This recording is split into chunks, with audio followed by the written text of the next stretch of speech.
think that the Pixel 8 Pro is the most improved phone of the year. It may not be the necessarily best overall phone, and we can talk about that, but I do think it's the most improved phone, and I'm going to tell you why. So we have basically a rewrite of the script whenever it comes to this phone. We have a lot of new features. They upgraded all 3 cameras on the back. So we've got better cameras across the board on the back. And of course they added the temperature or thermometer sensor, whatever you want to call it, which is not FDA approved at this point in time still. I don't know if that's a goal or not. I kind of figured when they put it in there and I heard about it that it might be for something like taking your temperature or something like that, because that would be a really nice feature. But I mean, you can take the temperature of some other things with relative efficiency sometimes. Anyway, I think it needs some work, but that's not why I think it's the most improved phone of the year. So big, beautiful screen, up to 2400 nits brightness. It came out, it was the most bright screen of the year at the time that it was released, and they've made some definite improvements here. LTPO throttles all the way down to 1 hertz, all the way up to 120 hertz, super bright, Quad HD plus. It's good. Like, it's really good. I really enjoy the screen on here. I think they kept up with the design language. Go ahead and take my case off here because this may just be the color of the year, the bay blue, which I'm a huge fan of. Although one distractor that I will admit is not the greatest is the chrome appearance on the back. The finish can scratch quite easily, so definitely put a case on it. If you get one of those protectors that goes across, go ahead and do that as well. That might help extend the shininess of it with keeping the scratches off of it longer.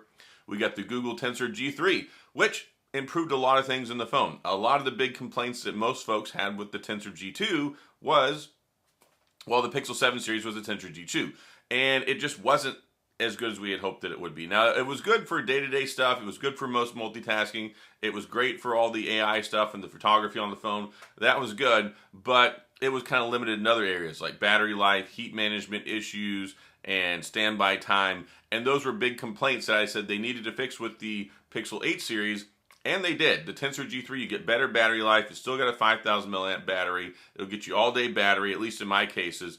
And it fixed the heat issues. It fixed the standby issues. I think the cell phone capabilities are a little bit better. And yeah, overall, they fixed basically all the complaints I had with the phone last year, which is a big ask. I mean, that's not something you usually see in a phone year-over-year upgrade. You're like, okay, they fixed one thing, they fixed 2 things, all new cameras, temperature sensor, Tensor G3, Android 14, I think has been really good so far. And they fixed a couple other things in here too that I'm really happy about. Like, well, I complained that Google should have had a longer period of service time than any other phone. I figure if you're making your own phones and you're making Android, then you shouldn't have somebody like Samsung beating you with 4 years of operating system updates, 5 years of security patches. Google was with 3 years of operating system updates, 5 years security patches. So I was like, all right, they need to do better, and they came out swinging and they gave us 7 years of operating system updates, 7 years of security patches. That's the best. It's kind of hard to argue that it's the best. Now, I know I've had my reservations about how meaningful that's going to be in 7 years, but you can't really argue with it. It's going to be supported for 7 years with operating system updates and security patches all the way into 2030. That's a really stinking long time. Now, drawbacks. It is more expensive. So they bumped the 8 Pro up to $999 from $899, but they've been pretty generous with the discounts. Right now, you can still get it on sale over at Best Buy for $799, also at the Google website. And I think they even have some sort of a discount if you're a YouTube premium subscriber through Google. I think they give you like an extra 100-something bucks off. So those are 2 good options to look at, but definitely Best Buy's got it for $799 as well. I've got links in the description if you're interested in that.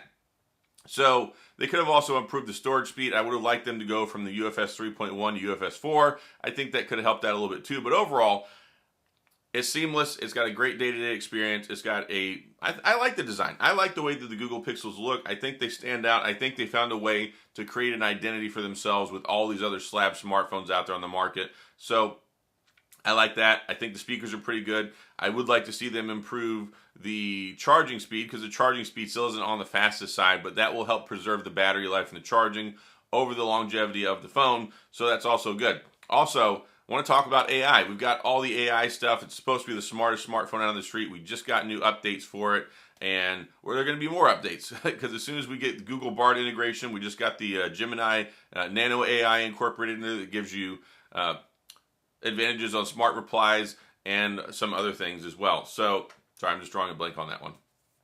Smart replies, and summaries on Recorder, if you use Recorder. So yeah, it's just getting more and more smart features as we go. Of course, we've got Photo Unblur, we have Magic Eraser, we've got Magic Editor, we've got all these different things that they just keep building out and making the phone more smarter, more accessible, and gives you these fun new features and stuff that you can do that other phones cannot do, or they cannot do as well. So, and I know there's the criticisms of, well, it has to send some of the stuff to the cloud. Yes, that is the future.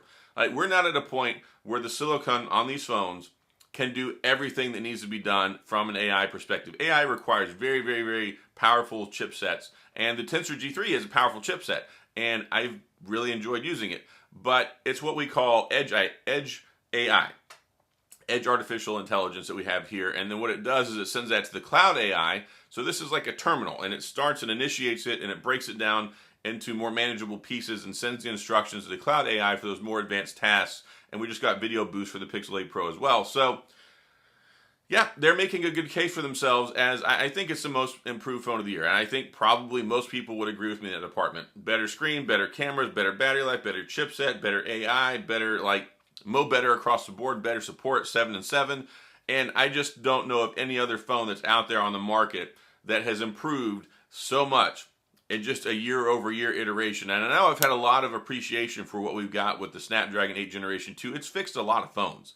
Like the Sony Xperia 1 Mark V, it's made it a viable phone. The Samsung Galaxy S23 Ultra, I think it's probably made it the best smartphone of the year.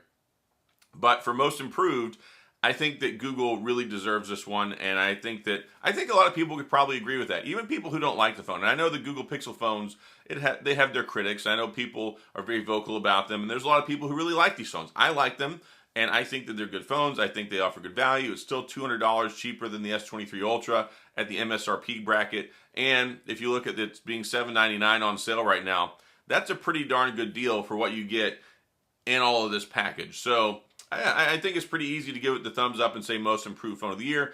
Maybe you have a different phone that you think is phone of the year.